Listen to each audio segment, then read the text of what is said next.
Hello everyone, welcome back to Eduhab. मैं हूं प्रवीण मिश्रा और आप सभी का स्वागत करता हूं आपके अपने फेवरेट चैनल में आपके अपने फेवरेट चैनल एडुहैब में।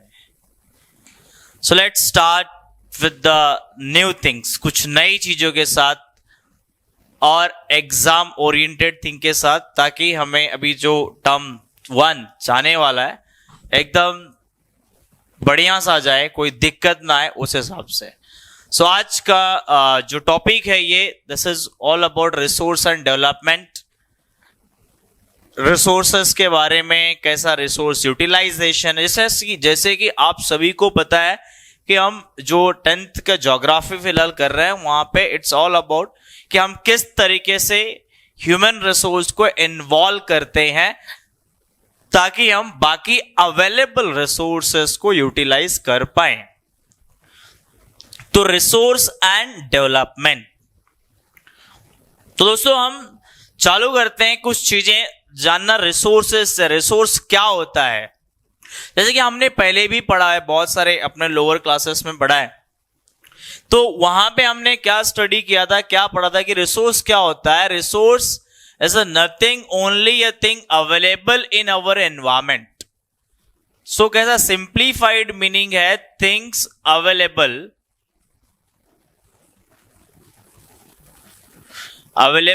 in our environment. Environment मतलब surrounding, वातावरण, पर्यावरण, environment होता है। things available in our environment, बराबर। और उसे हम things available in our environment so that to fulfil, हम अपनी जरूरतें और चाहतों को पूरा कर सके। तो फुलफिल नीड एंड वांट, जरूरतें एंड चाहतों को पूरा करने के लिए जो चीजें आसपास हमारे सराउंडिंग में, हमारे पर्यावरण में, हमारे वातावरण में अवेलेबल है, उसी को हम सिंपली रिसोर्स कहते हैं। डेवलपमेंट तो हम करेंगे, डेवलपमेंट के पहले हम स्टार्ट करते हैं रिसोर्स। तो ये रिसोर्स का सिंपल सा मीनिंग है जो हमने पहले पढ़ा, हमें अच्छी तरीके से याद है। इस हिसाब से रिसोर्स का 3 क्लासिफिकेशन है, 3 पार्ट में बांटा जाता है। जैसे कि एक होता है नेचुरल रिसोर्स, जो कि हमें कहां से मिलता है, नेचर से मिलता है। दूसरा होता है मैनमेड रिसोर्स, मैनमेड रिसोर्स जो कि जिसे कि इंसान बनाते हैं, ह्यूमंस बनाते हैं। तो simply manmade, made by humans होता है, उससे हम मैनमेड रिसोर्स कहते हैं। एंड द थर्ड वन है ह्यूमन इटसेल्फ अ रिसोर्स, इंसान खुद एक रिसोर्स है और सारी चीजों को यूटिलाइज करता है, तो उसे हम कहते हैं ह्यूमन रिसोर्स। ये बेसिक क्लासिफिकेशन है दोस्तों। अगर नेचुरल रिसोर्स की बात कर दूं जो कि इजिली नेचर से अवेलेबल है, लैंड हो गया, देन वाटर हो गया, फिर इसमें हमें फॉरेस्ट मिलता है, हमें कोई भी चीजें कुछ करने नहीं पड़ते, हमें प्रकृति से सारा चीज मिलता है, उसे हम नेचुरल रिसोर्स कहते हैं। क्यों पढ़ना है थोड़ा जरूरी है हो जाता है, क्योंकि हमारा पैटर्न, एग्जाम पैटर्न एमसीक्यू है, उस हिसाब से सारी चीजों को रिकवर करना जरूरी हो जाता है। सो फर्स्ट वन है जिसे हम कहते हैं नेचुरल रिसोर्स, और इसके और कई सारे, बहुत सारे एग्जाम्पल है। मैन मेड रिसोर्स में which is made by human, जिसे इंसान ने बनाया है, जिसे इंसान ने बना के रेडी किया है अपने खुद के यूटिलाइजेशन के लिए, खुद की सुविधाओं के लिए। सो बहुत सारी चीजें ऐसे हैं जिसे इंसान ने बनाया है। हॉस्पिटल हो गया, वो भी एक रिसोर्स ही है। हम भले अलग अलग इंस्टीट्यूशन हो गए, वो भी एक रिसोर्स ही है। एंड द थर्ड वन है जो कि मोस्ट इंपॉर्टेंट है, जिसे हम क्या कहते हैं, ह्यूमन रिसोर्स कहते हैं। मैं, आप, आपके घर वाले, अगल बगल वाले, और सारे शहर वाले, सारे कंट्री वाले, पूरे वर्ल्ड वाले। सो एट लास्ट हम सब एक रिसोर्स है, जो हम कहां पे आएंगे, ह्यूमन रिसोर्स में आएंगे। तो यही हमें पढ़ना है कि किस तरीके से ह्यूमन रिसोर्स को इवॉल्व करना है ताकि हम बाकी जो रिसोर्सेस नेचर से अवेलेबल है उन्हें यूटिलाइज कर सके। तो उसे हम क्या कहते हैं, ह्यूमन रिसोर्स कहते हैं। तो ये रही बात, ये हमने रिसोर्सेस के बारे में पढ़ा जो हम पहले पढ़ा करते थे। हमारा 10th में क्या, अब हमें थोड़ा मॉडिफाई करना है मीनिंग को, और मॉडिफाई करके चीजों का यूज करना है। सो एवरीथिंग मॉडिफाई कैसे होएगा, everything available, everything available in our environment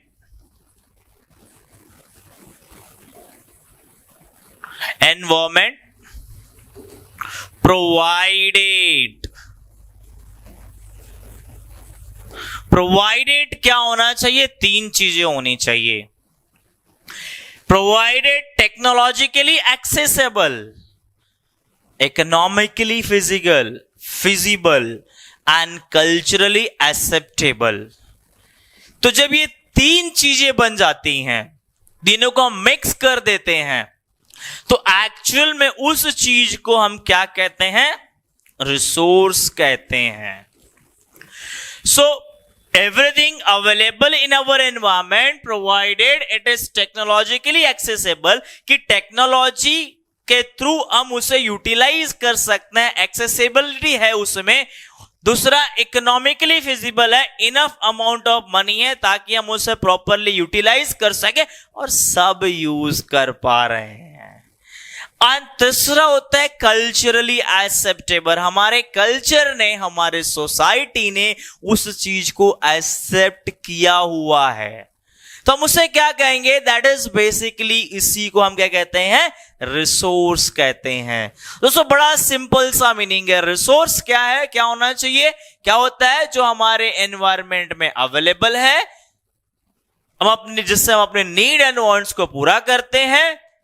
provided ये 3 चीजें ऐड कर देना है, technologically accessible, economically feasible and culturally acceptable, उसी को रिसोर्स कहा जाता है। चलिए आगे बढ़ते हैं इसी कहानी के। अभी कैसा है, ह्यूमन रिसोर्स मैंने बताया स्टार्टिंग में सबसे इंपॉर्टेंट रिसोर्स है। हम सब, हमारा खुद का इतना इंपॉर्टेंस है हमें ही नहीं पता होता, बहुत सारी चीजों में ऐसा होता है। तो ठीक उसी प्रकार यहां पे भी कुछ ऐसा ही है कि हम ज्यादा ही इंपॉर्टेंट है, भले खुद को इंपॉर्टेंस नहीं देते हैं। सो ह्यूमन रिसोर्स, आगे बढ़ते हैं, बट किस तरीके से यूटिलाइजेशन, कैसे रिसोर्स अवेलेबल है।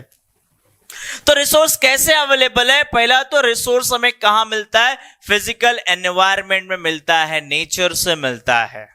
बताया आपको सारी चीजें, नेचुरल रिसोर्स सबसे इंपॉर्टेंट चीज है। अब वो जब नेचर से अवेलेबल है तो हम क्या होते हैं, अट्रैक्ट होते हैं चीजों से जो नेचर से अवेलेबल होती हैं। पाषाण युग में, एंशिएंट टाइम में, आपको याद रहेगा, आपने हिस्ट्री में पढ़ा था कि किस तरीके से इंसान पहले हंटिंग करते थे, हंटर गैदरर थे, और फिर क्या हुआ, उन्होंने धीरे धीरे उन्हें जैसे चीजें देखते गए अट्रैक्ट होते चले गए चीजों से। उन्होंने फ्रूट्स देखा, फ्रूट से अट्रैक्ट हो तो वो खाना स्टार्ट कर दिया। रहने के लिए गुफाएं देखा, गुफाओं में देखा हाँ भाई पानी नहीं पड़ रहा है, वहां पे छिप गए, वहां पे रहना स्टार्ट कर दिया। थोड़ा टाइम के बाद आपने सुना ही रहे, उन्होंने कुछ फ्रूट्स खाया और थ्रो किया और देखा रहे हो उग गया पानी पड़ते ही, तो अरे ये तो भाई ऐसा भी हम कुछ कर सकते हैं क्या, नया चीज है। तो उन्होंने क्या कर दिया, खेती करना स्टार्ट कर दिया। तो वो वहां से हम अट्रैक्ट होते हैं, वैसे ही चीजें चलती आई हैं। फिर धीरे धीरे रहने के लिए लकड़ी, पेड़ पौधों से घर बनाना स्टार्ट कर दिया, फिर मिट्टी से घर बनाना स्टार्ट कर दिया। थोड़ा टाइम के बाद हमने देखा, मिनरल्स पहचान लिए, भाई सीमेंट नाम का ऐसा पत्थर चीज है जिससे हम सीमेंट बना सकते हैं, और उससे घर खड़ा किया तो हम पक्का घर बनाना स्टार्ट कर दिए, है कि नहीं। फिर हमने देखा अरे इससे हम इसमें लकड़ी में बैठ भी सकते हैं, तो पहले लोग सिर्फ बाकड़ा रख के, लकड़ी रख के बैठते थे, और फिर लोगों ने उसको टेबल बनाना स्टार्ट कर दिया, चेयर बनाना स्टार्ट कर दिया। तो जो भी चीज एनवायरमेंट में अवेलेबल है उससे क्या होता है कि हम उससे अट्रैक्ट होते हैं। और आजकल का जमाना कैसा है, पहले नहीं भले था, अट्रैक्ट होने के बाद हम दूसरा चीज क्या करते हैं, कोशिश करते हैं कि उस अट्रैक्शन के बाद किस तरीके से टेक्नोलॉजी को वहां पे लगाया जा सकता है, किस तरीके से टेक्नोलॉजी उसे बदला जा सकता है, एंड उसके बाद क्या, उसके बाद उसे संभालने के लिए एक इंस्टीट्यूशन बनाना पड़ेगा। एंड जो इंस्टीट्यूशन क्या करेगा, रिसोर्स सारी गाइडलाइंस देगा, संस्था, इंस्टीट्यूशन बोलते हो संस्थान, ठीक है, तो वो बनाना पड़ेगा। तो इस तरीके से ह्यूमन बीइंग रिसोर्स को यूटिलाइज करता है। इन सब के बीच में एक ही है, मानव, इंसान। तो मानव ही इन सब के बीच में ह्यूमन बीइंग। तो इस तरीके से attraction, then evaluation, then gathering and then utilization. तो ये तीनों चीजें हैं हमें रिसोर्स को यूटिलाइजेशन करने के लिए। अब रिसोर्सेस क्या है, कैसा इंडिपेंडेंट रिलेशनशिप है, हर रिसोर्स एक दूसरे से रिलेटेड है। बहुत सारी चीजें हैं कि जहां पे क्या होता है कि रिसोर्स को यूज करना, प्रॉब्लम में अगर हम सही तरीके से इस्तेमाल नहीं करते हैं, प्रॉपर यूटिलाइजेशन नहीं करते हैं, तो क्या हो जाता है कि इट हमें प्रॉब्लम्स क्रिएट कर सकता है। तो जैसे आपको बताया कि नेचर से अट्रैक्शन, टेक्नोलॉजी इवॉल्व किया, टेक्नोलॉजी के बाद हमने क्या किया, इंस्टीट्यूशन बनाया, इंस्टीट्यूशन बनाने के बाद हमने रिसोर्स को यूटिलाइज किया, सही तरीके से इस्तेमाल किया, उन सही तरीके से इस्तेमाल करने के बाद हमने प्रॉपर यूटिलाइजेशन किया, तो उसके हेल्प से हमने प्रोडक्शन किया, गुड्स एंड सर्विसेज को प्रोड्यूस किया, प्रोडक्शन करने के बाद मार्केट में बेचा, पैसा कमाया, सेल इंक्रीज किया, और इन सब चीजों से ओवरऑल क्या हो गया, हमारा इकोनॉमिक डेवलपमेंट हुआ, एक्सीलरेट इकोनॉमिक डेवलपमेंट फास्ट हो गया। तो इस तरीके से एट लास्ट रिसोर्स क्या होता है कि हमें मदद करता है किस चीज के लिए, एक हमारा डेवलपमेंट, कंट्री का इकोनॉमिक डेवलपमेंट करने के लिए। बट एट लास्ट रिसोर्स का जो यूटिलाइजेशन है इंसान के बिना पॉसिबल नहीं है, ह्यूमन बीइंग के बिना पॉसिबल नहीं है। कंट्री कितना भी रिच हो, बट जब तक वहां पे ह्यूमन रिसोर्स नहीं है तब तक उस कंट्री में डेवलपमेंट होता नहीं है। बिकॉज एट लास्ट रिसोर्स को यूज करने वाले कौन है, हम हैं, आप हैं, और बाकी लोग हैं जो हमारे आस पड़ोस में रहते हैं। तो कोई भी रिसोर्स, चाहे वो एग्रीकल्चर क्यों ना हो, मतलब लैंड क्यों ना हो, चाहे वो फॉरेस्ट क्यों ना हो, चाहे वो रिवर क्यों ना हो, जो भी चाहे वो बहुत बड़ा मिनरल्स क्यों ना हो, आज हमने कोयले का इतना इस्तेमाल कर दिया है कि आज वो खत्म होने की स्थिति में आ गया है।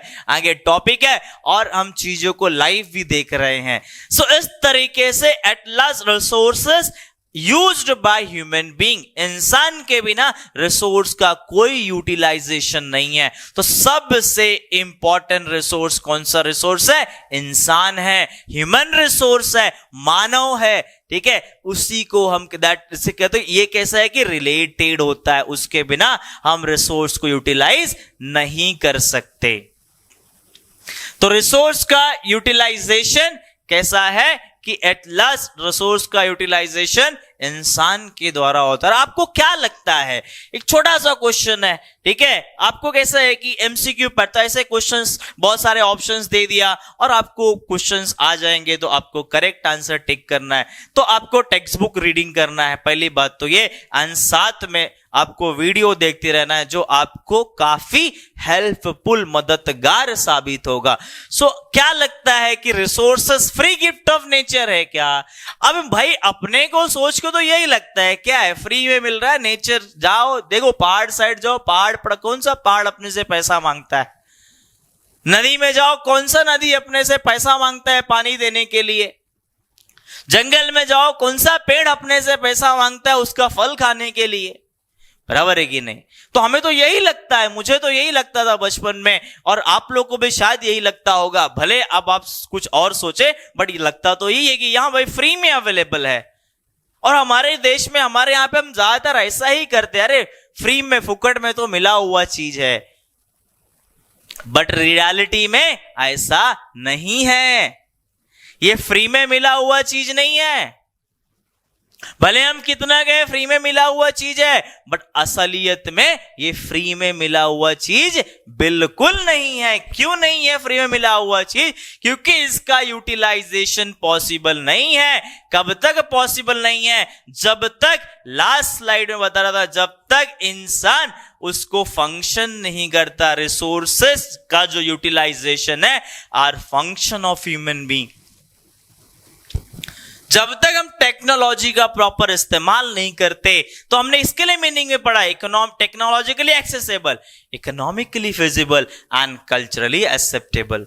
सो इसका ये फ्री क्यों नहीं है? क्योंकि अपने आप यूटिलाइजेशन नहीं होता। यूटिलाइजेशन करने के लिए हमें टेक्नोलॉजी और इंसान दोनों भी चाहिए, तब जाके हम रिसोर्स को यूज कर पाएंगे। बहुत सारा लैंड एरिया पड़ा हुआ है, ठीक है, और हम घर पे बैठे हुए कुर्सी लगा के कि भाई बारिश तो हो ही रहा है अच्छा खासा, धूप भी आ जाएगा, अपने आप अनाज अपने घर पे आ जाएगा, तो पॉसिबल नहीं है। क्या करना पड़ता है आज की डेट में? हमें मेहनत करना पड़ता है, हमें टेक्नोलॉजी का इस्तेमाल करना पड़ता है, ग्रीन रेवोल्यूशन लोगों ने दिया उसका इस्तेमाल करना पड़ता है, तब जाके प्रोडक्शन होता है।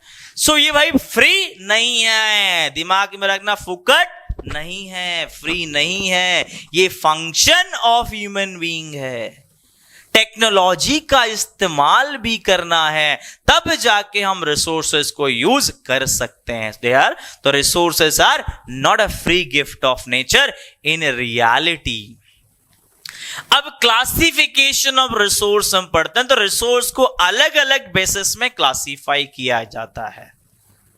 रिसोर्सेस का जो क्लासिफिकेशन है, डिफरेंट लेवल में अलग अलग बेसिस में रिसोर्सेस को क्लासिफाई किया गया है, उनके यूसेज के हिसाब से, नेचर के हिसाब से, अवेलेबिलिटी के हिसाब से। तो देयर आर 4 बेसिस जो हम पढ़ने जा रहे हैं, जो हम पढ़ेंगे। तो resources on the basis of, पहला तो उनका ओरिजिन होता है। 4 बेसिस है, तो बेसिस तो हम याद रख सकते ही हैं, बाकी कुछ याद रखे या ना रखे, बट बेसिस तो हम रख लेते हैं कि अब यहां पे छोटा सा फ्लो चार्ट बना लेते हैं, फिर आगे जाके मीनिंग सीख लेंगे। तो ऑन द बेसिस, पहला तो resources are classified on the basis of origin. कहां से आया हुआ है, कहां से ओरिजिनेट हुआ है। तो ओरिजिन के बेसिस में 2 टाइप होते हैं। कौन से होते हैं? पहला बायोटिक होता है एंड दूसरा अबायोटिक होता है। सो ये resources on the basis of origin हो गया।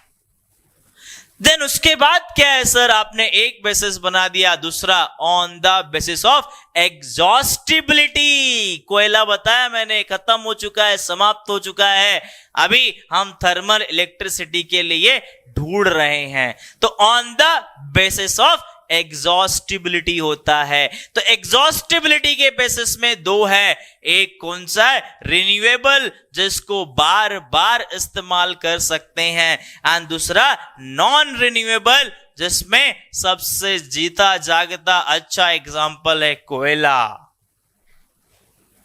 समाप्त तो समाप्त।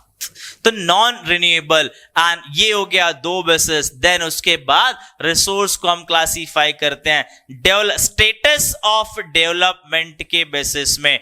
तो on the basis of status of development कहा जाता है। तो डेवलपमेंट के बेसिस में हम रिसोर्स को कहते हैं कि भाई पोटेंशियल रिसोर्स है, पोटेंशियल है, क्षमता है। फिर डेवलप्ड है, जो आज की डेट में यूटिलाइजेशन में अवेलेबल है। फिर स्टॉक है, जिसको बचा के रखा है, और फिर इसका ही सबसेट है जिसको हम रिजर्व कहते हैं, जिसे भी हमने बचा के रखा है। एंड इसके बाद क्लासिफिकेशन आता है मलकाना के हिसाब से, ओनरशिप के हिसाब से, कि भाई ओनरशिप के हिसाब से प्राइवेट रिसोर्स होता है, ठीक है, कम्युनिटी होता है, नहीं पब्लिक भी बहुत लोग बोलते हैं, बट कुछ अलग है उसका मीनिंग। फिर उसके बाद नेशनल होता है, एंड उसके बाद इंटरनेशनल होता है। तो ऐसा रिसोर्सेस को इन 4 अलग अलग बेसिस में क्लासिफाई किया गया है। तो ये क्लासिफिकेशन ऑफ रिसोर्स है। जैसा भी लग रहा है, जो भी लग रहा है, नीचे कमेंट में बताना है, समझ में आ रहा है? ठीक है, तो ये क्लासिफिकेशन ऑफ रिसोर्स है। अब एग्जांपल्स देख लेते हैं इनके हिसाब से। ऑलरेडी आपके स्क्रीन में तो फिलहाल दिख रहा है ओरिजिन। ओरिजिन क्या? जिंदगी, life, breathe.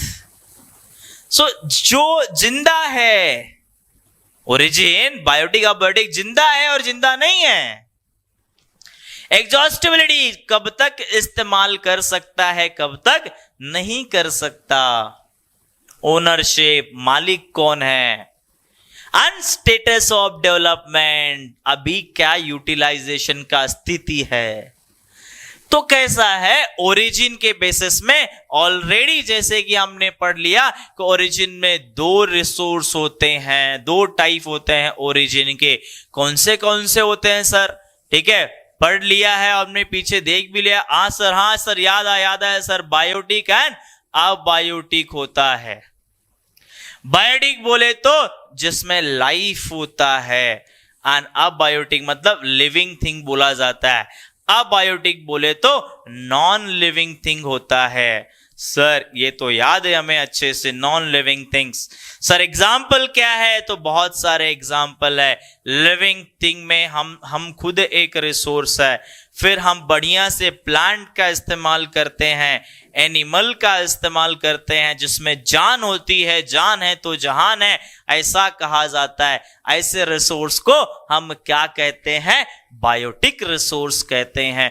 Non living things sir क्या है? नॉन लिविंग थिंग्स रॉक है बेटा, ठीक है, जिसमें जान होती नहीं है। मिनरल्स है, अलग अलग डिफरेंट कई प्रकार के अलग अलग मिनरल है, ठीक है। सो अलग अलग मिनरल जो है वो भी अबायोटिक रिसोर्स है। तो मिनरल हो गया, ठीक है, और भी कुछ जिसमें जान नहीं होती, उसे हम क्या कहते हैं? अबायोटिक रिसोर्स कहते हैं। सो ये on the basis of origin हो गया। एग्जॉस्टिबिलिटी के बेसिस में क्या है सर? तो एग्जॉस्टिबिलिटी के बेसिस में दो टाइप है इसमें भी, ठीक है। इसमें दो टाइप कौन से आते हैं, ऊपर हमने लिख के ऑलरेडी बताया है, जिसको सर हाँ सर याद आ गया, रिन्यूएबल रिसोर्स है। रिन्यूएबल रिसोर्स के बाद दूसरा सेकेंड वन क्या है? Second one non renewable resource है, ठीक है। नॉन रिन्यूएबल क्या है sir? Non renewable and renewable में फर्क क्या है सर? एग्जाम्पल क्या है सर? तो रिन्यूएबल और नॉन रिन्यूएबल की अगर मैं बात करूं तो रिन्यूएबल रिसोर्स ऐसा रिसोर्स है तो जिसको हम which can be used again and again, बार बार जिसका इस्तेमाल किया जा सकता है और जिसको बनने में काफी ज्यादा समय लगता नहीं है, कम समय लगता है बनने में, उसे रिन्यूएबल रिसोर्स कहते हैं। जैसे कि नेचर से अवेलेबल है बारिश मतलब पानी, ओके, एंड उसके बाद फॉरेस्ट, बराबर। तो ये सब कैसा है? बारिश आ गया तो पानी आ जाएगा, झाड़ लगाएंगे तो वापस से झाड़ आ जाएगा, मतलब रिप्लेनिश है, बार बार यूटिलाइज किया जा सकता है। ऐसा नहीं है कि खत्म हो गया तो काफी टाइम लगेगा। ओके सर, समझ गया सर। तो नॉन रिन्यूएबल रिसोर्स क्या होएगा? जिसको हम can not be used again and, मतलब ओवर यूटिलाइजेशन करेंगे तो क्या हो जाएगा? समाप्त हो जाएगा, खत्म हो जाएगा, जिसे हम नॉन रिन्यूएबल रिसोर्स कहते हैं। अभी जैसे कि चलता आ रहा है कोल, और थोड़ा टाइम के बाद और एक चीज आने वाला है जिसका नाम है पेट्रोलियम, फिर धीरे धीरे गैस, और धीरे धीरे और सारे मिनरल्स, सब लिमिटेड मात्रा में अवेलेबल है। तो उन रिसोर्सेस को हम क्या कहते हैं? नॉन रिन्यूएबल रिसोर्स कहते हैं। सो ये resource on the basis of क्या हो गया? एग्जॉस्टिबिलिटी हो गया। अब एग्जॉस्टिबिलिटी के बाद तीसरा जो थर्ड है, ऑन द बेसिस ऑफ क्या है? ओनरशिप है। ओनरशिप के हिसाब से प्राइवेट, कम्युनिटी, फिर उसके बाद तीसरा कौन सा है? प्राइवेट, कम्युनिटी, नेशनल और इंटरनेशनल। तो private, community, national, international. Private की बात किया जाए तो बहुत बड़ी बात नहीं है, owned by individual, owned, managed या जो भी है, सिंप्लीफाई कर देते हैं और आपको समझदारी से काम लेना है, सिर्फ ऑप्शन को रीड करना है, बाकी आंसर आपको ऐसा मिल जाएगा एकदम चुटकी बजाते हैं। तो क्या करना है, ओन्ड बाय इंडिविजुअल, मेरा घर मेरा है, आपका घर आपका है, आपकी कार आपकी है, आपका बाइक आपका है, वो आप कैसे भी इस्तेमाल करो, जो तेरा है वो तेरा है, जो मेरा है वो मेरा है। तो उसे हम क्या कहते हैं, प्राइवेट रिसोर्स कहते हैं, बराबर। तो प्राइवेट रिसोर्स हो गया, ओन्ड बाय इंडिविजुअल। कम्युनिटी आता है, कम्युनिटी जो सोसाइटी जिसको ओन करता है, जिसमें ज्यादा लोगों का हक होता है, गांव वालों का हक होता है, सोसाइटी का हक होता है। ग्रेजिंग लैंड हो गया, सर ये क्या चीज है, पहली बार सुन रहे हैं।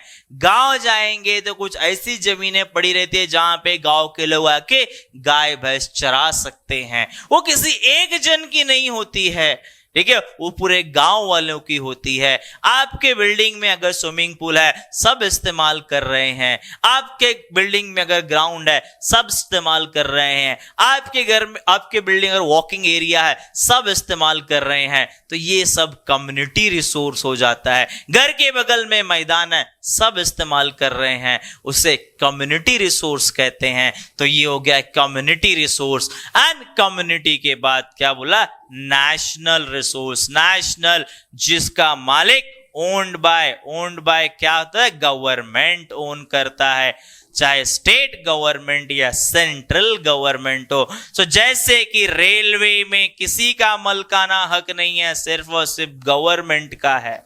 और कुछ ऐसी सरकारी चीजें हैं जिसमें किसी का हक नहीं है, सिर्फ और सिर्फ गवर्नमेंट का है। तो जिसे सिर्फ गवर्नमेंट संभाल सकता है, गवर्नमेंट चला सकता है, उसे हम क्या कहते हैं, नेशनल रिसोर्स कहते हैं। एंड उसके बाद थर्ड वन जो फोर्थ वन है, इसको हम कहते हैं क्या, इंटरनेशनल। सो इंटरनेशनल क्या होता है, एक जो कि ओन्ड बाय, जिसका हक ओन्ड बाय इंटरनेशनल ऑर्गेनाइजेशन, संस्थान। तो कुछ ऐसी चीजें हैं जिन्हें जो हमारे बगल में होके भी हम उसका इस्तेमाल नहीं कर सकते, वैसे रिसोर्स को हम क्या कहते हैं, इंटरनेशनल रिसोर्स कहते हैं। समुंदर, इकोनॉमिक जोन के बियॉन्ड जाके 12 नॉटिकल माइल के आगे जाके हम इस्तेमाल नहीं कर सकते, हमें वो वर्ल्ड ऑर्गेनाइजेशन से परमिशन लेना पड़ता है।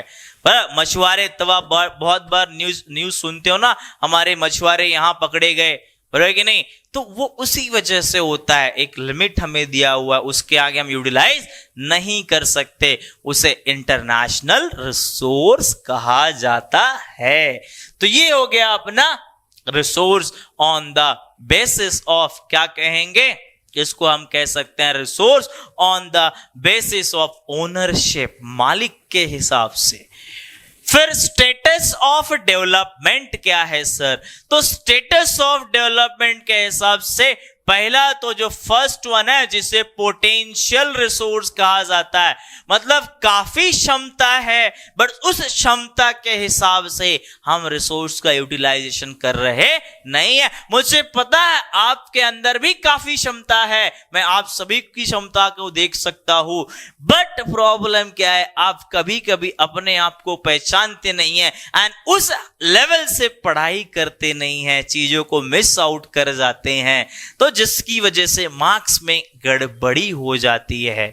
तो वैसे ही कुछ रिसोर्सेस भी हैं कि हमारे बहुत क्षमता ज्यादा है बट हम यूटिलाइज नहीं कर रहे हैं, या तो टेक्नोलॉजी अवेलेबल नहीं है, ठीक है, या तो हम बोल रहे हैं कि चलो बाद में कर लेंगे, आने वाले समय में इसका जरूरत पड़ेगा। ऐसा कौन सा रिसोर्स है सर, तो ऐसा है हमारे कंट्री में सोलार एनर्जी है। अब जैसे कि कोल खत्म हो गया है तो इनका डिमांड बढ़ने ही बढ़ने वाला है, विंड एनर्जी है। तो ऐसे रिसोर्सेज जो राजस्थान में अवेलेबल है और गुजरात में और कुछ स्टेट्स में भी अवेलेबल है, बट इनके जो क्षमता से अवेलेबल है, जितना यूटिलाइजेशन किया जा सकता है उतना हम कर रहे नहीं हैं। तो उसे हम क्या कहते हैं? पोटेंशियल रिसोर्स कहते हैं। पोटेंशियल के बाद हम आगे जाते हैं डेवलप्ड रिसोर्स। डेवलप्ड रिसोर्स ऐसे रिसोर्स है जो कि क्या हो रहा है, जो कि आज यूटिलाइजेशन में, जिन्हें हमने पा लिया है और हम इस्तेमाल कर रहे हैं, उसे हम कहते हैं डेवलप्ड रिसोर्स। जैसे कि क्या हो जाता है, जैसे कि कोल हो गया, ठीक है, पेट्रोलियम हो गया। तो ऐसे रिसोर्सेज जिन्हें हमने पा लिया है एंड पाने के साथ साथ यूटिलाइज भी कर रहे हैं, उसे हम कहते हैं डेवलप्ड रिसोर्स कहते हैं। तो उन रिसोर्सेज को डेवलप्ड रिसोर्स कहा जाता है। डेवलप्ड के बाद इसके बाद क्या आ जाता है? स्टॉक रिसोर्स आ जाता है, ठीक है, रिजर्व एंड स्टॉक रिसोर्स आ जाता है। तो ऐसे रिसोर्सेज है जिन्हें हमने क्या किया है कि हमने सोचा है कि चलो जैसे कि पानी भरा हुआ है, हमने तालाब भर दिया है, और क्यों भर के रखा है कि आने वाले समय में हम उससे हाइड्रो इलेक्ट्रिसिटी बनाएंगे, बराबर कि नहीं? तो रिजर्व एंड स्टॉक दोनों एक दूसरे के पार्ट है, ठीक है, means stock is a subset of reserve, ठीक है। सो दोनों एक दूसरे के पार्ट है, उस हिसाब से इनका यूटिलाइजेशन होता है। तो ऐसा रिसोर्स को 4 बेसिस में क्लासिफाई किया जाता है। आई होप समझ में भी आ रहा है, ठीक है, एंड मजा भी आ रहा है। तो आगे बढ़ते हैं कुछ बाकी चीजों की तरफ, ठीक है, आगे के टॉपिक की तरफ आगे चलते हैं। डेवलपमेंट ऑफ रिसोर्स, किस तरीके से हमने रिसोर्स को डेवलप किया है। अब ये डेवलपमेंट ऑफ रिसोर्स में क्या है कि हमारे पास जो रिसोर्सेस अवेलेबल है, जो रिसोर्स का हम इस्तेमाल कर रहे हैं, तो कैसा है कि रिसोर्स हमारे यहां पे हमने डेवलप कर लिया, हमने पा लिया है, हम यूटिलाइजेशन कर रहे हैं, बढ़िया बात है, अच्छी चीज है, हम यूटिलाइजेशन कर रहे हैं। बट हो क्या रहा है, वो यूटिलाइजेशन कैसा हो रहा है, यूटिलाइजेशन कहां अवेलेबल है? तो वो यूटिलाइजेशन कुछ लोगों के हाथ में अवेलेबल है। Accumulation of resource, accumulation of resource in few hand, कुछ ही लोगों के पास अवेलेबल है। अब कुछ लोगों के पास अवेलेबल है, तो वो कुछ लोग क्या करते हैं, ओवर यूटिलाइज करते हैं। ओवर यूटिलाइजेशन की वजह से होता क्या है, वो रिसोर्स खत्म हो जाता है और हमारे यहां के सोसाइटी के सभी लोग उस रिसोर्स को इस्तेमाल कर पाते नहीं है। सिंपल सा चीज है, थोड़ा बोला दिमाग चलाना है, रीड करना है और सिर्फ एडो हैप पे वीडियो देखना है।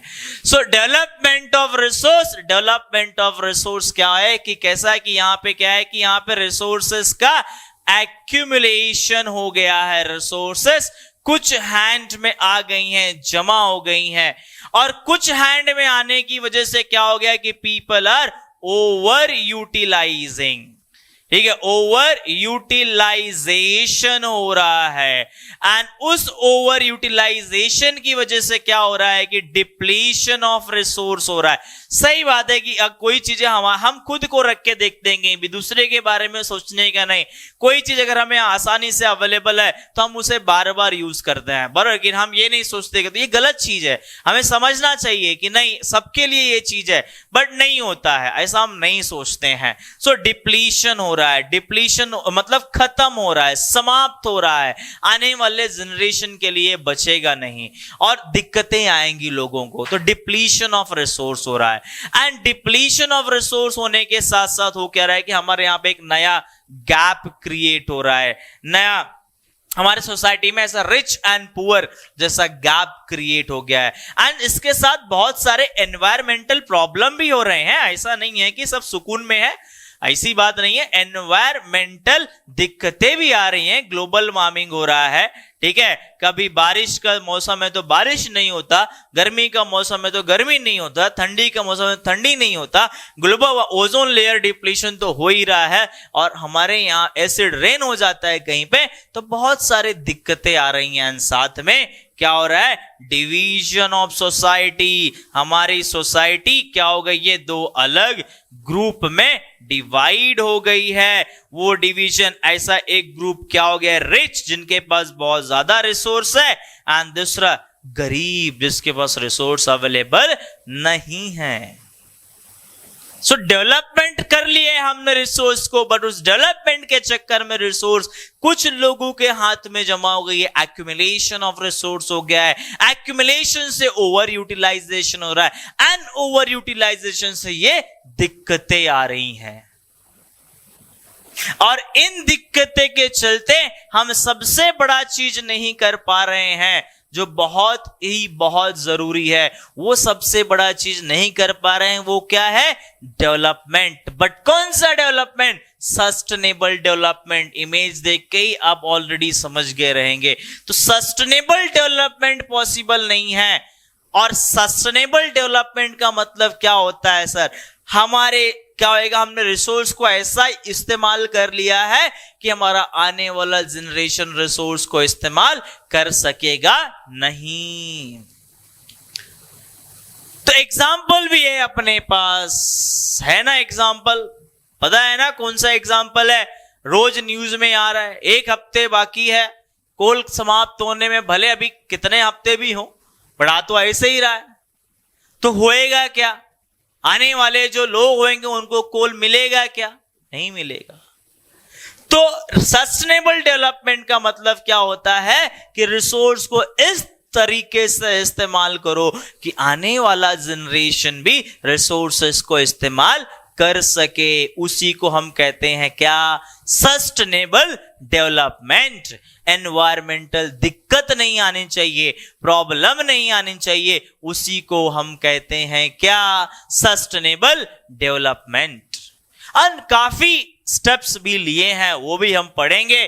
तो सबसे पहले हम रिसोर्स को किस तरीके से प्रॉपर यूटिलाइजेशन कर सकते हैं, किस तरीके से रिसोर्सेस का सही इस्तेमाल किया जा सकता है।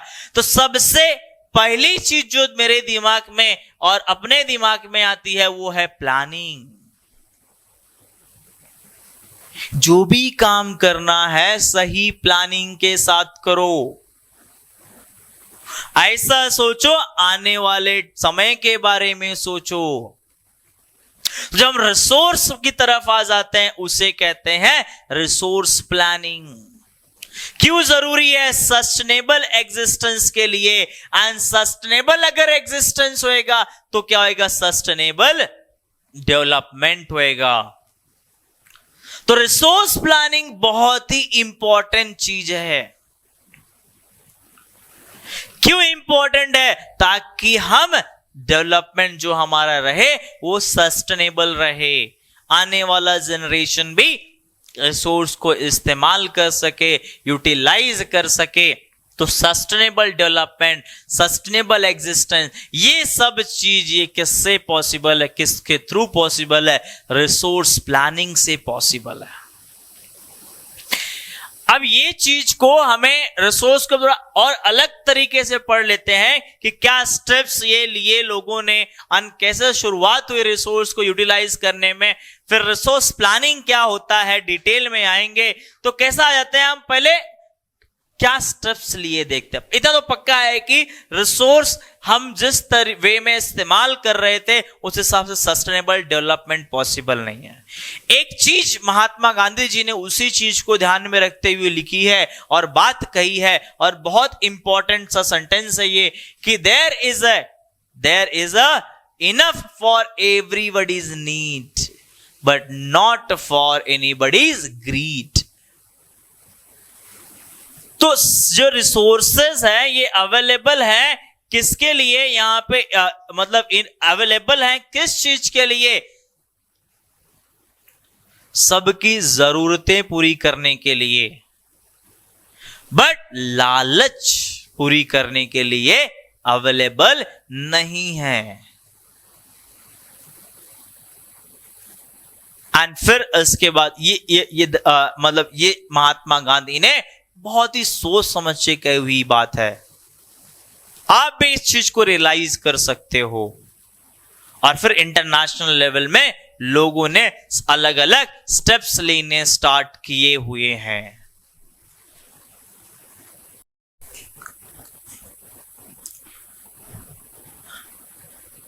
महात्मा गांधी जी के हिसाब से एकदम सही बात है, और हमें भी सोचना चाहिए कि सही बात है, रिसोर्स जरूरतें पूरी करने के लिए अवेलेबल है, अपना खुद के वांट, चाहत और लालच पूरी करने के लिए अवेलेबल नहीं है। सो देखिए, और फिर क्या स्टेप्स लिए गए इस बात को ध्यान में रखते हुए कितना सम्मान दिया गया, इंटरनेशनल लेवल पे हम पहुंच गए, और भी कई चीजें हुई। कैसे हुई ये शुरुआत करते हैं, हम डायरेक्ट अर्थ समिट में नहीं आए, हम ईयर वाइज चल रहे हैं थोड़ा। सो सबसे 1968 में गांधीयन फिलॉसफी के हिसाब से, महात्मा गांधी जी के सोच के हिसाब से क्या किया गया, ठीक है, सिस्टमैटिक वे में चीजों को लाया गया, एंड कंजर्वेशन करके वर्ड जो है पहली बार इंट्रोड्यूस किया गया, जो आज हम बहुत पॉपुलरली यूज करते हैं। नो डाउट बहुत अलग अलग तरीकों में हर जगह हम बोलते हैं, हम फॉलो करते हैं कि नहीं, बट ये बोलते जरूर है। सो ये पहली बार वर्ड गांधी जी के फिलॉसफी के हिसाब से आया 1968 में। फिर 1974 में गांधीयन फिलॉसफी के बेस पे ही एक बुक लिखा गया, उस रोम ऑफ क्लब, एक क्लब ने रोम के बुक लिखी, उस बुक का नाम था स्मॉल इज ब्यूटीफुल, और उस बुक में भरी भांति respect towards the resource, respect towards the conservation of resource, global level पे किस तरीके से किया जा सकता है, ये सारी चीजें बताई गई। एंड उसके बाद ब्रुंडटलैंड कमीशन ने 1987 में, एंड दिस रिपोर्ट ने सस्टेनेबल डेवलपमेंट के कंसेप्ट को इंट्रोड्यूस किया, रिसोर्स कंजर्वेशन को मजबूत बनाया। और क्या हुआ, हम किस तरीके से रिसोर्स को बचा सकते हैं। तो रियो दी जेनेरियो ब्राजील की जगह है, रियो ओलंपिक्स तो आपने सुना ही होगा, बहुत ही पॉपुलर है। तो रियो दी जेनेरियो 1992 के जून 1992 में अर्थ समिट हुआ, देश के, वर्ल्ड के सारे लोग इकट्ठा हुए, किस लिए भाई, अब अर्थ को बचाने का समय आ गया है, रिसोर्स कंजर्वेशन पे चर्चा करने का समय आ गया है, उस चीज को लेके। तो क्या किया, बहुत ही शॉर्ट में, पूरा पढ़ना ही नहीं है, क्या किया, क्यों जमा हुए, कि हमें अब अर्थ को बचाना है, हमें अब रिसोर्स को बचाना है। तो जब लगभग 100 देश इकट्ठा हुए, और 100 देश इकट्ठा होकर डिस्कस किए कि आज की डेट में करंट प्रॉब्लम्स क्या है एनवायरमेंट से रिलेटेड, एंड उस एनवायरमेंट से रिलेटेड प्रॉब्लम्स के लिए लोगों ने डिस्कशन करने के बाद क्या किया, सॉल्यूशन पे आना शुरू किए। तो 100 state participated in this earth summit in Rio de Janeiro 1992 में ब्राजील में हुआ था। और पार्टिसिपेट होने के बाद उन्होंने जो ग्लोबल क्लाइमेट चेंज के बारे में डिस्कशन किया, और उस डिस्कशन के बाद एक डिसीजन लिया कि क्या किया जाए, कैसे बचाया जाए। तो उन्होंने डिसाइड किया कि हम एक दूसरे को क्या करेंगे, मदद करेंगे, म्यूचुअल रिस्पेक्ट। फिर हम जो भी समस्याएं हैं उसे बचाने में, उन्हें सॉल्व करने में मदद करेंगे। 1992 में United nation conference, United nation conference में क्या किया गया, यूनाइटेड नेशन कॉन्फ्रेंस ने इस चीज में क्या एक चीज डिसाइड किया, क्या डिसाइड किया, that is what, environment on development. इन्होंने डिसाइड किया एजेंडा 21। उसके अंदर क्या था, जैसे कि आपको पता है, mutual respect, cooperation, coordination, mutual responsibilities, इन सब चीज को फॉलो करना है। एंड फॉलो करके करना क्या, इन सब चीज को साथ में लेके हमें एक दूसरे को बचाना है। तो ऐसे 21 मुद्दों पे उन्होंने एक एजेंडा बनाया, जिसे हमने नाम दिया agenda 21 to achieve sustainable development.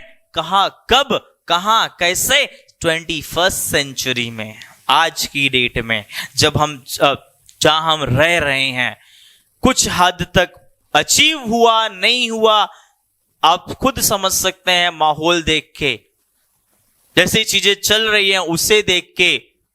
But हमने एजेंडा 21 बनाया और हमने एक और चीज की कसम खाई यहां पे कि ये हम जब अपने देश, हम मतलब जितने कंट्री वहां पे पार्टिसिपेट हुए थे, हम मतलब वो, हम तुम नहीं थे, है ना। तो उन्होंने और एक चीज की कसम खाई कि हम जब अपने देश में वापस जाएंगे तो हम क्या करेंगे, और एक एजेंडा 21 बनाएंगे। किसके लिए बनाएंगे? अपने देश के लिए बनाएंगे और उस चीज को वहां पे भी फॉलो करेंगे। तो लोकल लेवल से शुरू होगी तब इंटरनेशनल में अचीव होएगा। जब तक लोकल लेवल पे शुरू और तब लोकल लेवल में अचीव नहीं कर पाएंगे, it's very difficult to achieve at international level. तो इसके लिए agenda 21 earth summit Rio de Janeiro 1992 में आया। ये किसके बारे में? अर्थ समिट के बारे में हो गया, बराबर। अब इसके बाद आगे बढ़ते हैं, रिसोर्स को कैसे सस्टेनेबल डेवलपमेंट बनाए रखना है। तो आगे बढ़ते हैं, जैसे कि रिसोर्स प्लानिंग आपको इंट्रोड्यूस कर चुका हूं मैं कि वो क्या होता है, रिसोर्स को सही तरीके से इस्तेमाल करना। ये बाद में आया, बट उसके स्टेप बाय स्टेप चलते आ रहे हैं हम। तो रिसोर्स प्लानिंग एक वाइडली एक्सेप्टेड स्ट्रैटेजी है। किस लिए? जुडिशियस यूज ऑफ रिसोर्सेस के लिए, सही तरीके से रिसोर्स का इस्तेमाल करने के लिए। देखिए शुरुआत कब हुई कंजर्वेशन? महात्मा गांधी जी ने कहा था। महात्मा गांधी को 1968 क्लब ऑफ रोम, फिर स्मॉल इज ब्यूटीफुल 1974, फिर 1987, बराबर। फिर उसके बाद 1992 क्या हो गया वहां पे? 1992 में अर्थ समिट हुआ और फिर रिसोर्स प्लानिंग की तरफ आगे बढ़ना स्टार्ट किए हमने।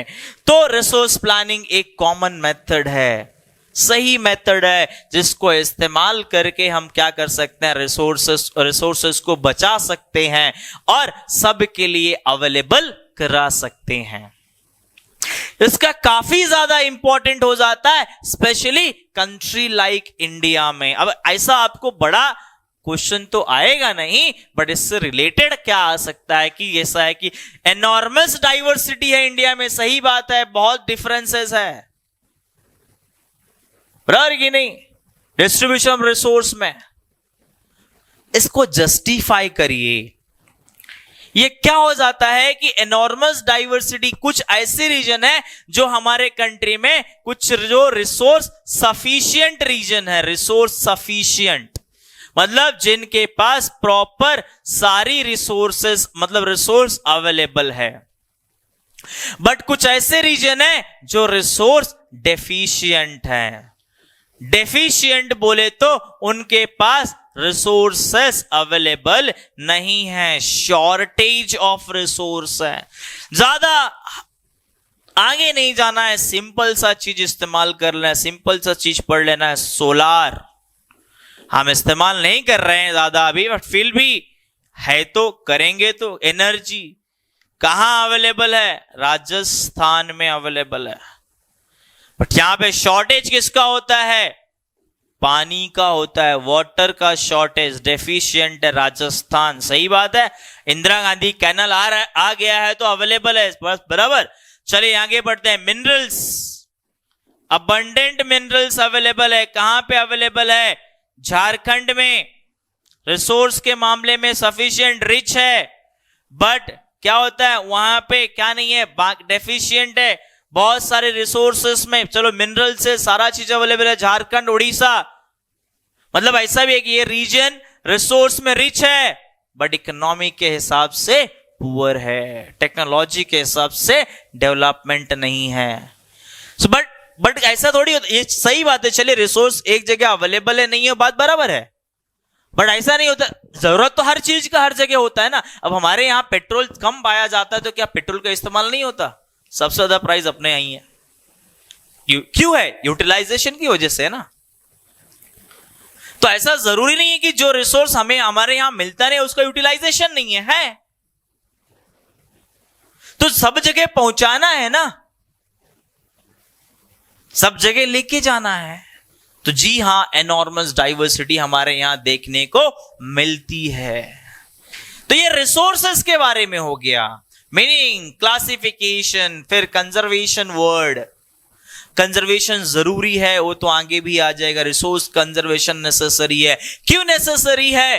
ताकि सस्टेनेबल डेवलपमेंट हो, आने वाला जनरेशन इस्तेमाल कर सके, एनवायरमेंटल प्रॉब्लम ना आए और हमारे यहां रिच और पुअर का गैप ना बढ़े, ऐसी नौबत ना आए, तो रिसोर्स कंजर्वेशन जरूरी है। अब ये अलग अलग चीजों की, अब यहां पे दो रिसोर्स एज अ रिसोर्स पढ़ेंगे। एक उसमें से स्टार्ट कर रहे हैं, that is land as a resource. So land as a resource कैसा रिसोर्स है? जमीन नेचुरल रिसोर्स है, आपको पहले ही बता दिया है। फाइनाइट है, फिक्स्ड है, जितना एरिया है उतना रहेगा, फिक्स्ड मैग्नीट्यूड है।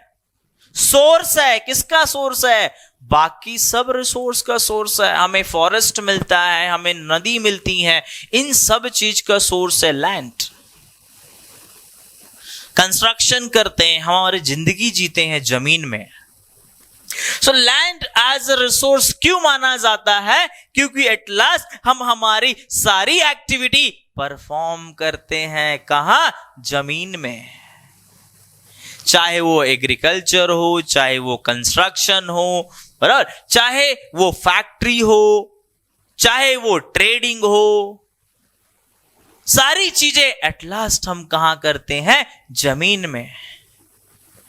इकोनॉमिक एक्टिविटी चाहे हमारी नॉन इकोनॉमिक एक्टिविटी हो, एट लास्ट हम परफॉर्म कहां करते हैं? जमीन में। तो लैंड एज अ रिसोर्स बहुत इंपॉर्टेंट रिसोर्स है।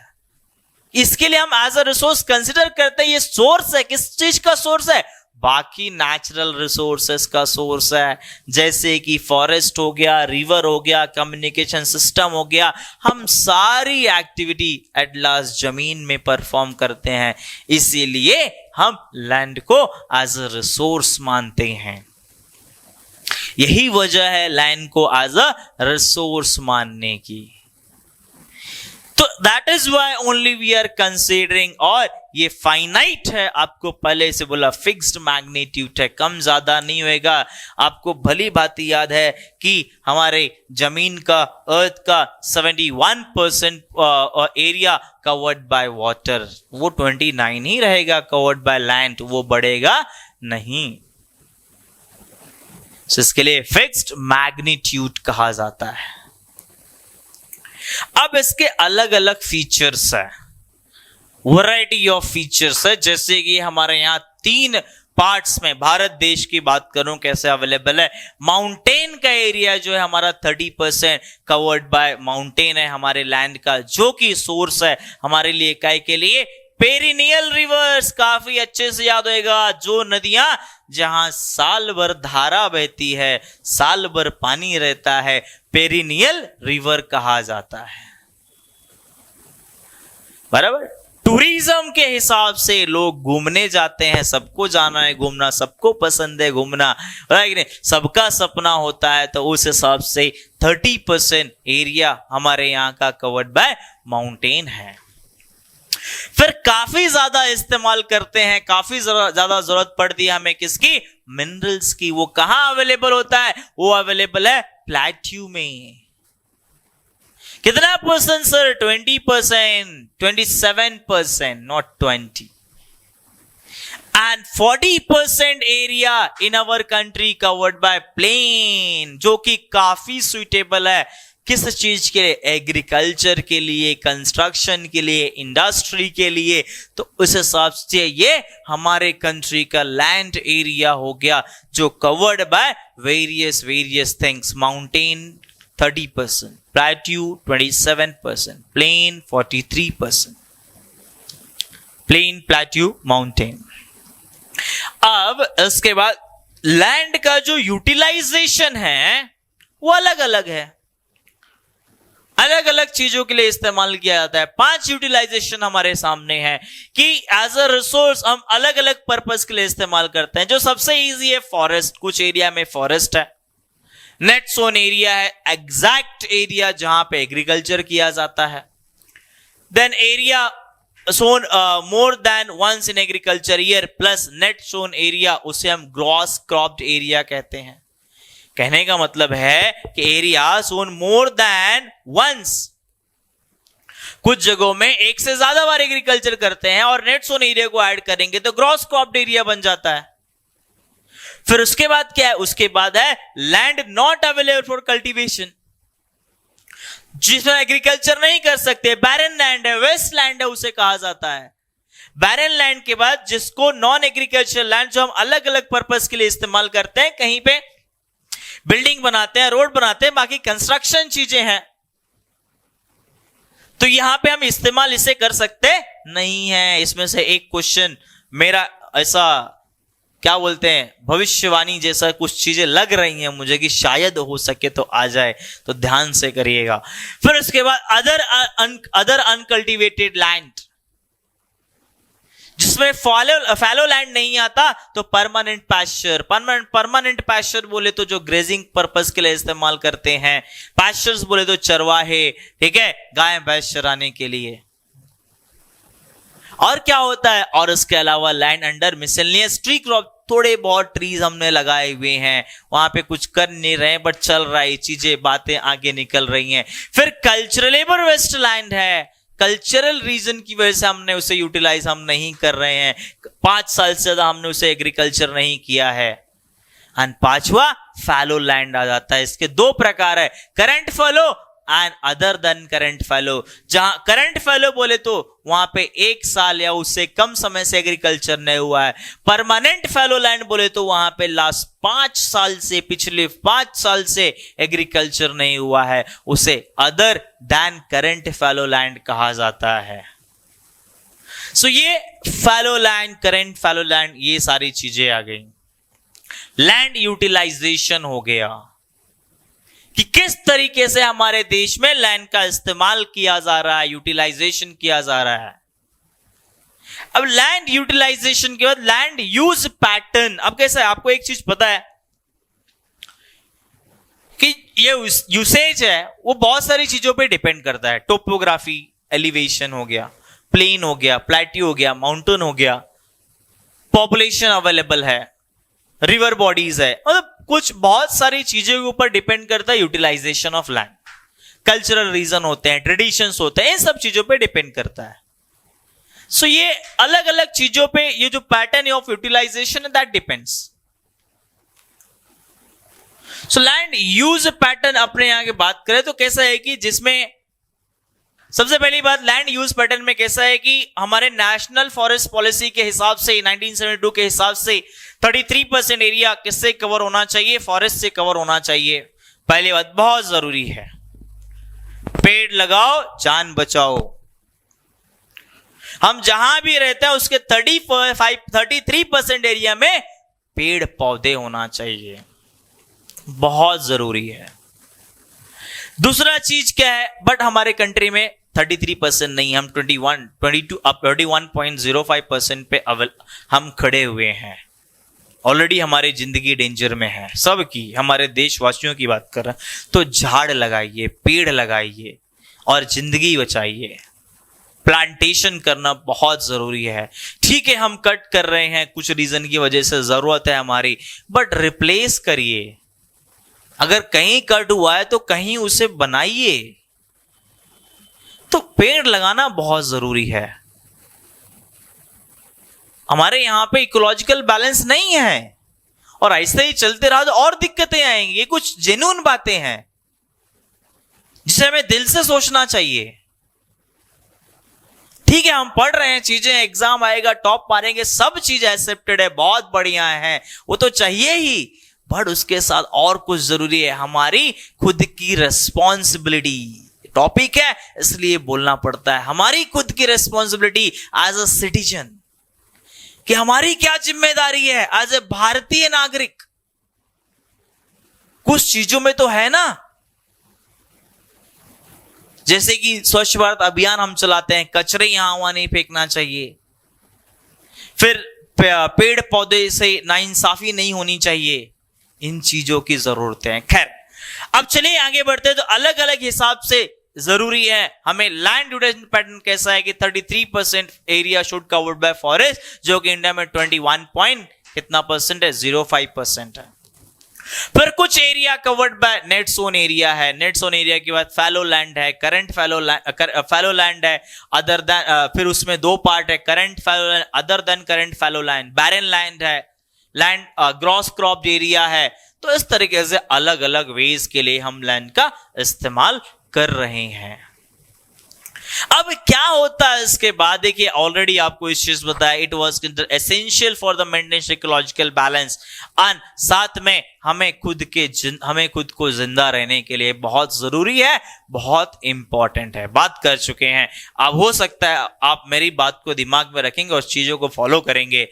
तो खैर आगे बढ़ते हैं। लैंड डिग्रेडेशन, डिग्रेडेशन का मतलब क्या होता है, reduction in the quality proper नहीं है, जिससे हम इस्तेमाल नहीं कर सकते, यूज नहीं कर सकते, लैंड डिग्रेडेशन कहा जाता है।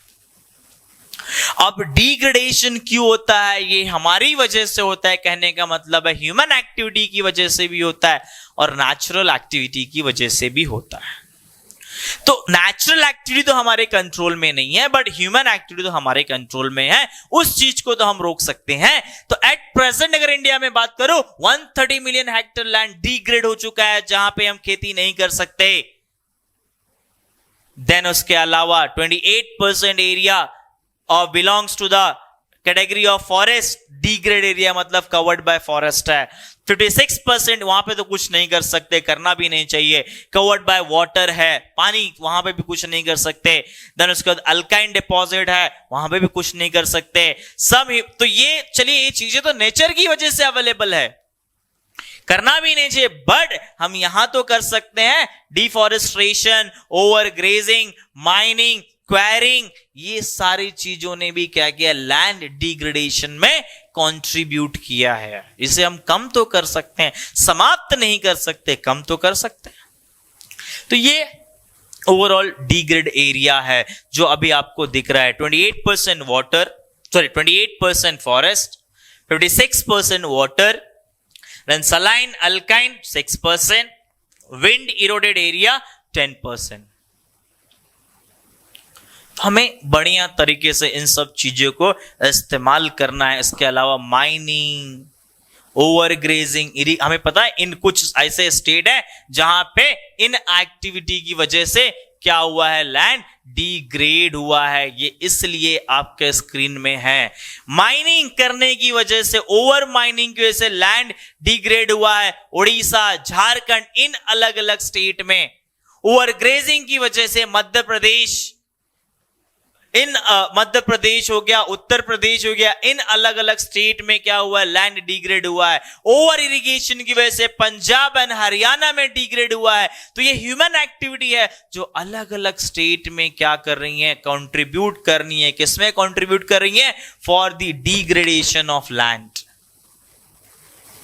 सही बात है, ठीक है। तो ये पार्ट सेक्शन आपको बढ़िया तरीके से रीड करते चलना है। And how can we conserve the land, अलग अलग तरीके, इन सारी जो ह्यूमन एक्टिविटी कर रहे हैं उन्हें कंट्रोल करो। बहुत कॉमन सा आंसर और कॉमन से पॉइंट्स रहेंगे। अगर ये क्वेश्चन आया ओके, तो आपको बस रीड करना है और रीड करते ही आप आंसर टिक कर देंगे। जो हमारी ह्यूमन एक्टिविटीज है, मतलब ह्यूमन एक्टिविटी में क्या क्या आता है, डिफॉरेस्ट्रेशन हो गया,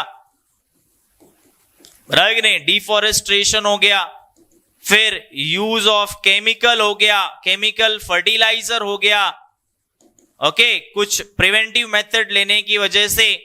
देन उसके बाद माइनिंग हो गया, ओवर ग्रेजिंग हो गया। इन सारी चीजों में ध्यान रख के हम क्या कर सकते हैं, लैंड को कंजर्व कर सकते हैं। एंड कंजर्वेशन बहुत जरूरी है, अदरवाइज हमारी जिंदगी डिफिकल्ट में चली जाएगी। समझ में आ रहा है? आई होप सबको समझ में आ रहा है जो भी हम कर रहे हैं। अगर नहीं आ रहा है तो आपके पास ऑप्शन है, बताइए, will come back to you. भाई क्या डाउट है, कहां है? एक ही रिक्वेस्ट रहता है कि टेक्स्ट बुक रीड करिए, आपको फुल मार्क्स मिलेंगे। पर हम आपके साथ हैं उस चीज के लिए, आप हमारे साथ भी रहिए, आप थोड़ा टाइम दीजिए आपको टेक्स्ट बुक रीडिंग में, बहुत जरूरी है। थोड़ा सोचना है चीजों को, ऐसा नहीं है कि सारी चीजें बुक से ही आएंगी। भली बात ही पढ़ा, हमको ये चीज पता है, पहली बार तो एग्जाम लिख नहीं रहे हैं। टेक्स्ट बुक रीडिंग, सोचना और सोर्स स्ट्रांग रखना है ताकि आपको फुल मार्क्स मिले। जो भी समझ में नहीं आ रहा है आप जरूर कमेंट बॉक्स में लिख के बताइए। Will come back to you